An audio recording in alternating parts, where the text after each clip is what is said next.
ನಮಸ್ಕಾರ ಸ್ನೇಹಿತರೆ, ದೋಸೆ ರೀತಿ ಆಲೂ ಪರೋಟ ಮಾಡೋದು ಹೇಗೆ ಅಂತ ನೋಡೋಣ.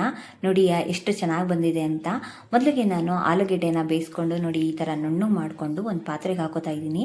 ಇದಕ್ಕೆ ನಾನು ಹಸಿರು ಮೆಣಸಿನ್ಕಾಯಿ, ಕೊತ್ತಂಬರಿ ಸೊಪ್ಪು, ಶುಂಠಿ ಬೆಳ್ಳುಳ್ಳಿ ಪೇಸ್ಟು, ಸಣ್ಣಗೆ ಹಚ್ಚಿದಂತಹ ಈರುಳ್ಳಿ, ಅರಿಶಿಣ, ಅಚ್ಕಾರ್ ಪುಡಿ ಮತ್ತು ರುಚಿಗೆ ತಕ್ಕಷ್ಟು ಉಪ್ಪು ಮತ್ತು ಜೀರಿಗೆ ಹಾಕ್ಕೊಂಡು ನಾವು ಇದನ್ನು ನೀಟಾಗಿ ಬೆರೆಸ್ಕೋಬೇಕು.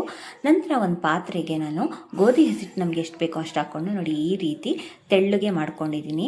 ಈಗ ನಾವು ಮಾಡಿಟ್ಟುಕೊಂಡಂತಹ ಆಲೂಗೆಡ್ಡೆ ಮಿಕ್ಸ್ನ ಇದರೊಳಗೆ ಹಾಕ್ಕೊಂಡು ನೋಡಿ ನಮಗೆ ಎಷ್ಟು ಹದ ಬೇಕು ನೋಡಿ ಈ ರೀತಿ ಹದ ಬರೋ ರೀತಿ ನಾವು ಕಲಿಸ್ಕೋಬೇಕು ಅದು ದೋಸೆ ಹಿಟ್ಟನ್ನ. ಮತ್ತು ಒಂದು 10 ನಿಮಿಷ 5 ನಿಮಿಷ ಬಿಡಬೇಕು. ಇದಾದ ನಂತರ ಸ್ಟವ್ ಮೇಲೆ ಹೆಂಚಿಟ್ಟು ನೋಡಿ ಈರುಳ್ಳಿಲಿ ನಾನು ಎಣ್ಣೆ ಸಾರ್ಕೋತಾ ಇದ್ದೀನಿ. ಈ ರೀತಿ ಎಣ್ಣೆನ ಸ್ಪ್ರೆಡ್ ಮಾಡಿ ನೋಡಿ ಈ ಕನ್ಸಿಸ್ಟೆನ್ಸಿಲಿ ನಾವು ದೋಸೆನ ಹಾಕೋಬೇಕು. ನೋಡಿ ಈ ರೀತಿ ಮೆತ್ತಗೆ ನಾವು ಸ್ಪ್ರೆಡ್ ಮಾಡಿದ್ರೆ ದೋಸೆ ರೆಡಿ ಇರುತ್ತೆ. ನೋಡಿ ಈ ರೀತಿ ಹಾಕೋಬೇಕು. ಸುತ್ತ ಎಣ್ಣೆ ಹಾಕಿ ಬೇಯಿಸ್ಬೇಕು ನಾವು. ಮಾಮೂಲಿ ನಾವು ಆಲೂ ಪರೋಟ ಮಾಡ್ತೀವಲ್ಲ ಅದಕ್ಕಿಂತ ಇದು ಬೆಸ್ಟ್ ಅನಿಸುತ್ತೆ, ಈಸಿಯಾಗಿ ಮಾಡಬಹುದು. ನೋಡಿ ಈ ರೀತಿ ಇದೆ. ಮತ್ತು ಇದನ್ನು ತಿರುವಾಕಿ ನಾವು ಸ್ವಲ್ಪ ಹೊತ್ತು ಬೇಯಿಸ್ಕೋಬೇಕು. ಇದನ್ನು ಮೊಸರು ಜೊತೆ ಉಪ್ಪಿನಕಾಯಿ ಜೊತೆ ತಿನ್ಕೋಬೋದು, ತುಂಬ ಟೇಸ್ಟಿಯಾಗಿರುತ್ತೆ.